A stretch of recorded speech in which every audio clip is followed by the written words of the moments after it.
In episode 5, there was this scene. He was sleeping in the bus and he had someone knocking on the door of the bus. He almost ends up opening the door, but then he realizes that those guys outside are actually the monsters. So he starts taunting the monsters and telling them that he's not afraid of them, and the monsters, they just start walking away for some reason. He keeps insulting them, but they just ignore him.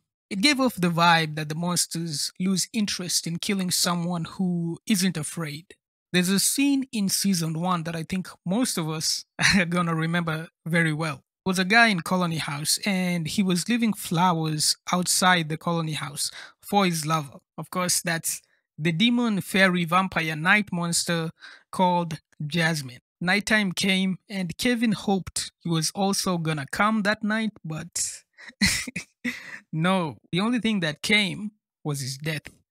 In episode 1, we have a scene with the little girl and her mommy in the house that eventually became the Matthews house. Megan went upstairs to her bedroom and she starts hearing a knock on the window. She opens up the blinds and she sees an old woman out the window. The old woman tells her that she's her grandma, even though Megan herself remembers her granny doesn't look anything like that. But she ends up opening the window anyways. Both her mom and Megan end up getting tortured to death by the fairy demon creatures. There's another scene in early season 2 where we see two people from the bus encountering the monsters and they think that these are people that are gonna help them. They end up getting killed as Fatima and Ellis watch them and they can't do anything about it. But did you notice all of them thought the monsters were friendly? And in Kevin's case, he actually thought Jasmine and him were lovers. And yet, the monsters ended up killing them anyways. We haven't seen anybody maintaining their composure after the monsters transformed. But we have seen a lot of people thinking that the monsters are their friends and still get killed anyways. But it's possible that a total lack of fear might repel them, but I don't think this guy here fits that description. I think these monsters specifically desire negative emotion in general, like despair and agony, rather than just fear. When you look at whenever the entity intervenes, it's always when people start gaining a lot of hope. So it's almost like he wants people to be in despair. And I feel like that's probably why these monsters torture their victims, i.e., to maximize how much pain they can extract before your death. And to the people who are going to be hearing the torture, they're going to be feeling a lot of despair. I'm thinking of it like squeezing a tube of toothpaste until there's almost nothing left inside of it. And only then do the monsters feel comfortable with throwing away that tube of toothpaste, in this case the killing the people. These monsters, they're very patient. This is why they don't run. They're very cunning and they're very manipulative, and that is how they got Kevin at Colony House to open the window after manipulating him for who knows how long, weeks, days, we don't know. Them walking away from the bus could easily be them looking for a way to lure the asshole guy into opening the door of the bus. Remember, these monsters appear to know the histories of the residents somehow, meaning they know that this guy is a very impulsive man with a temper issue.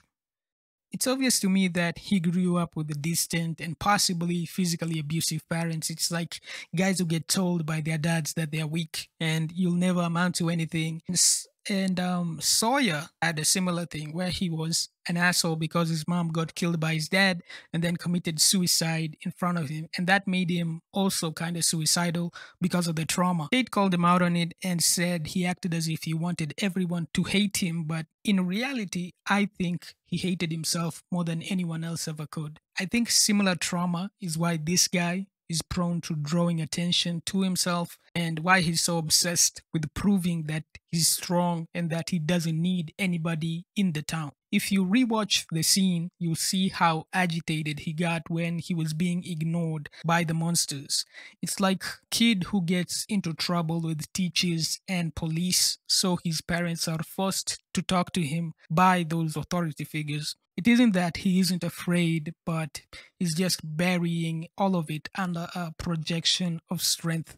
I think it's possible that a total lack of negative emotion might repel the creatures, but In reality, almost no human is like that. Maybe if we get someone in the town with the mind of a psychopath like Jeffrey Dahmer, combined with a body that has no pain receptors, then we may see something like that. But that is crazy. That sounds like an anime protagonist. Doesn't sound like a real human being. So when it comes to Ethan's idea that the monsters lose their power when you're not afraid, it's interesting, but we see Tabitha attempting the same thing, but clearly those demon kids didn't lose their power after all because they end up doing who knows what to her. But it could simply be that Tabitha was still actually afraid, or that the kids in white aren't monsters, so that principle doesn't apply. We can't say for certain because we don't have enough information, but anyways, some interesting things. Thanks for watching. I'll see you on the next video. Peace.